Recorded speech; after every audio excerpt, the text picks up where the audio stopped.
میں ٹیوشن پڑھاتی ہوں، میں کتنی عمر کے لڑکے کو پڑھا سکتا؟ 10 سال بچے کی جب عمر ہو جائے تو بس پھر آپ کے لیے اس کو پڑھانا جائز نہیں ہے، بے پردہ ہو کے اس کے سامنے بیٹھنا جب 10 سال سے کم کی گنجائش ہے۔ لوگ یہاں بات کریں گے، یہ مولوی لوگ اتنے بنیاد پر 10 سال کا بچہ، او بھائی آپ اپنی عمر بھول چکے ہو۔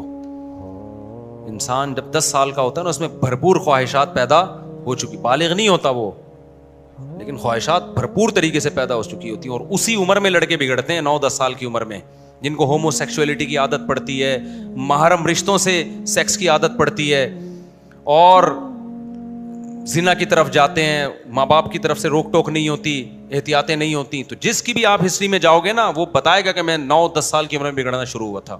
یہ کہہ دیا کہ 10 سال کا جب بچہ ہو تو بستر اس کا الگ کر دو، اور یہ بچے پھر کبھی ان کی خفیہ مجلسوں میں جا کے بیٹھے ہیں، یہ باتیں کر رہے ہوتے ہیں انٹیوں کے بارے میں۔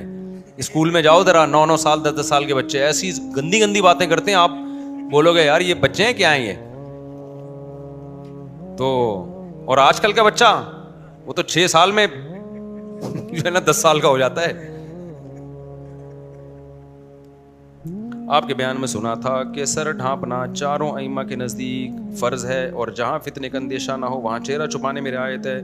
گھر میں خاندان میں اس کا ماحول نہیں ہے تو کیا مجھے سر ڈھانپنا شروع کر دینا چاہیے؟ جی کرنا چاہیے، اور چہرہ بھی چھپانا چاہیے۔ چہرہ چھپانا تو میں نے ان فنکاراؤں اداکاراؤں کے لیے ایک گنجائش کی بات کی ہے جو بالکل پردہ نہیں کرتی، تو چلو some thing is better than nothing, کہ اسکارف ہی لے لیں، لیکن نارملی ایک اصل میں تو چہرے ہی فتنے کا سب سے بڑا ذریعہ ہے۔ جتنے فتنے ہو رہے ہیں چہروں سے ہو رہے۔ ابھی ایک میں واقعہ سناتا ہوں، ہمارا گارڈ ہے، گاؤں سے آیا ہے، اس نے اپنے گاؤں کا واقعہ سنایا، اس نے کہا آپ بیان میں بتائیں یہ واقعہ۔ شمس ہے نا ہمارا گارڈ، اس نے واقعہ سنایا۔ ان کے گاؤں میں، حالانکہ گاؤں دیہاتوں میں بڑا سخت پردہ ہوتا ہے، ان کے گاؤں میں ایک بندے نے شادی کی ہے، اپنی بیوی کو پردہ نہیں کراتا تھا، وہ اپنے دوست کے سامنے لے آتا تھا، دوست عاشق ہو گیا اس کی خوبصورت بیوی پہ۔ یہ عشق اتنی ڈینجرس چیز ہے نا، بڑے بڑے جرائم جب یہ چڑھتا ہے نا دماغ پہ، وہ لبرل بن کے نا، براڈ مائنڈڈ بن کے کہ یار کوئی بات نہیں ہے، تو میرا دوست ہے، بہن وہ بھی بھابھی کر رہا ہے، اور اندر سے بھابھی کے لیے عشق کے جذبات دل میں پیدا۔ وہ لڑکی نیک تھی، وہ اس کو پتا تھا میں اس کو نہیں ایسے پٹا سکتا۔ کیا پلان بنایا اس نے کہ یار اگر یہ بیوہ ہو جائے نا تو میں ایک بیوہ کو سہارا دینے کی نیت سے اس سے شادی کروں گا، رشتہ بھی مل جائے گا، لوگ بھی مجھے کیا کریں گے، دوست کے قتل کا پلان بنایا۔ اس کو کہیں تنہائی میں، دونوں اتنی گہری دوستی بچپن کی کہ وہ کہہ رہے کوئی شک ہی نہیں کر رہا کہ یہ قتل کر سکتا ہے۔ دریا کے کنارے گئے اور دھکا دے کے اس کو دریا میں گرا دیا، گم ہوا، کہ کوئی دیکھنے والا کوئی تھا نہیں۔ پولیس تلاش کر رہی ہے، اس کے گھر والوں سے پوچھ رہی ہے تمہیں کسی پہ شک ہے؟ وہ کہہ رہے ہیں کس پہ، کوئی ہے ہی نہیں دشمنی بھائی، اور دوست بھی جناب انکوائری میں ساتھ۔ پولیس آپ کو پتا ہے اتنی ہلکی نہیں ہوتی جتنی ہم سمجھتے ہیں پولیس کو۔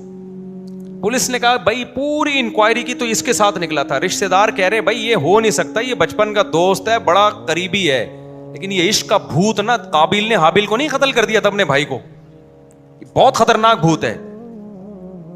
تو انکوائری کی، وہ کیونکہ لاش غائب ہے، پتہ ہی نہیں چل رہا بھائی بندے کو مار کے پھینکا کدھر ہے، تلاش چھاپے لگ رہے ہیں، پولیس انکوائری کر رہی ہے، انویسٹیگیشن آفیسرز آ رہے ہیں، نہیں پتہ چل رہا۔ پولیس نے کہا کہ بھائی، پولیس کو شک ہوا کہ بھائی ہمیں تو لگتا ہے یہی بندہ ہے۔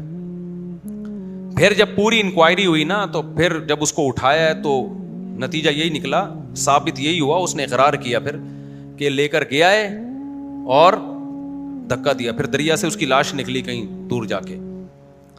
تو یہ ہے کس کا نتیجہ؟ بے پردگی کا نتیجہ، براڈ مائنڈڈ بننے کا نتیجہ۔ تو اس کا پتا چلا جی اس کو عشق ہو گیا تھا، وہ آ کے بیٹھتی تھی، ہنس ہنس کے باتیں ہوتی تھیں، وہ اتنا پاگل ہو گیا اس کے اوپر، تو اس کے خیال آیا کہ یار اس کو کسی طرح ختم کرو، بیوہ سے شادی ہوگی، لوگ بھی تعریف کریں گے، اور دوست کی بیوہ سے دوستی شادی کر سکتا ہے بھائی، تو بھائی کا دوست کا قتل کر دیا۔ تو وہ مجھے آگے کہہ رہا تھا کہ یہ ہمارے گاؤں میں بے پردگی آہستہ آہستہ بڑھ رہی ہے، لوگ اس کو کہہ رہے ہیں براڈ مائنڈڈ، اور بہن بنا کے نا آپ دیکھ رہے ہوتے ہیں اس کو۔ تو پردے کو پروموٹ کرو بھائی، فتنہ نہیں ہوگا۔ اور آپ یورپ اور امریکہ کو نا دیکھو، ان کے ہاں اس چیز کو انہوں نے فتنہ سمجھنا ہی چھوڑ دیا ہے، ٹھیک ہے نا، فتنہ سمجھنا ہی چھوڑ دیا ہے۔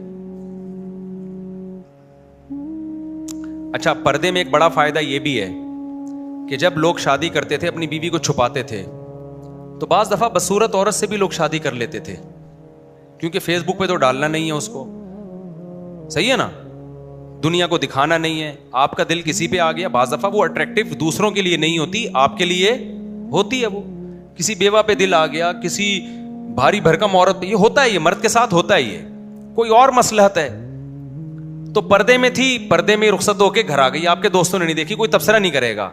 اب بعض دفعہ مرد کا نکاح دل چاہ رہا ہوتا ہے میں یہاں شادی کروں, اس کو پسند آ رہی ہوتی ہے, لیکن وہ فیس بک اور سوشل میڈیا کے معیار کی اس کی بیوٹی نہیں ہوتی, وہ انکار کر دیتا ہے کہ جب میری دلہن کے ساتھ تصویریں جائیں گی, میرا قد چھوٹا, دلہن کا قد لمبا, میرا قد لمبا, دلہن کا قد چھوٹا, تو یہ پیئر اچھا نہیں لگے گا, دوستوں کے لائکس کم آئیں گے. اچھے بھلے رشتوں کا انکار کرتا ہے آدمی.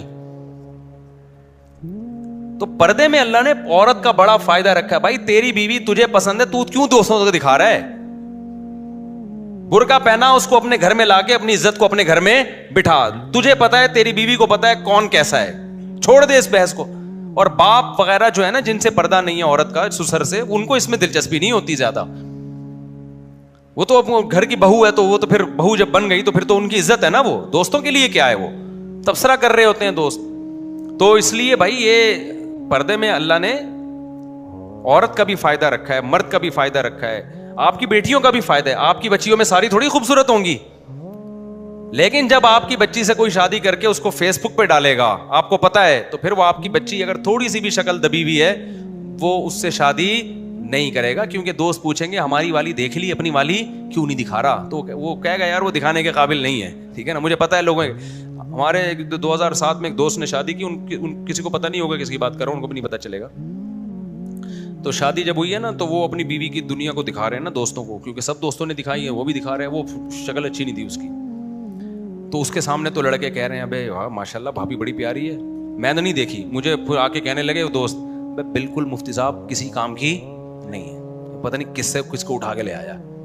اپنی بیوی کی بے عزتی کرا رہا ہے کہ نہیں کرا رہا, حالانکہ وہ بندہ خوش ہے. تو بھائی جب وہ خوش ہے تو جیسی یہ شکل وہ خوش ہے تو آپ بھی خوش ہو جاؤ. لیکن آپ نے تو دکھائی اس نیت سے کہ آپ بولے ماشاءاللہ کتنی پیاری بھابھی ہے, تو اس کے سامنے تو کہہ رہے ہیں, پیٹھ پیچھے میرے سامنے آ کے کہہ رہے ہیں صاحب پتہ نہیں کیا اٹھا کے لے آیا ہے. تو میں نے کہا یار جب وہ خوش ہے تو آپ کو کیا اس سے کہ کیا اٹھا کے لے آیا, یہ تبصرہ کر رہے ہوتے ہیں. تو اپنی بیوی کی خود ہی تم بےزتی کرا رہے ہو یار تم. تو کلچر یہی ہونا چاہیے, آپ کی بیوی آپ کے گھر کی چار دیواری, اس کو فیس بک پہ مت ڈالو, لوگوں کو تبصرے مت کرواؤ. ٹھیک ہے نا, کیونکہ ساری عورتیں خوبصورت نہیں ہوتی, اللہ نے پیدا ہی نہیں کی ہے نا. میجورٹی تو درمیانی شکل کی ہوتی ہے, اور بہت ساری بصورت بھی ہوتی ہیں. وہ بیچاری کیا کریں گی, آپ فیس بک پہ نہیں ڈالیں گے, لوگ کہیں گے لگتا ہے کوئی دال میں کالا کالا ہے, بڑا دینی مذہبی بن گیا. آپ فیس بک پہ ڈالیں گے تو وہی ہوگا, میرے پاس آ کے بولیں گے صاحب کیا لے آیا اٹھا کے, تو کیوں بے عزتی کروا رہے ہو اپنی بھی اپنے گھر والوں کی بھی. تو بہتر ہے نا کہ ابھی سے آپ بولو بھائی ہم اپنی گھر کی عورتوں کو دکھاتے ہی نہیں, ہمارے یہاں کلچر ہی نہیں ہے, جو ہے جیسی ہے گھر کی چار دیواری میں. سمجھتا ہے کہ نہیں؟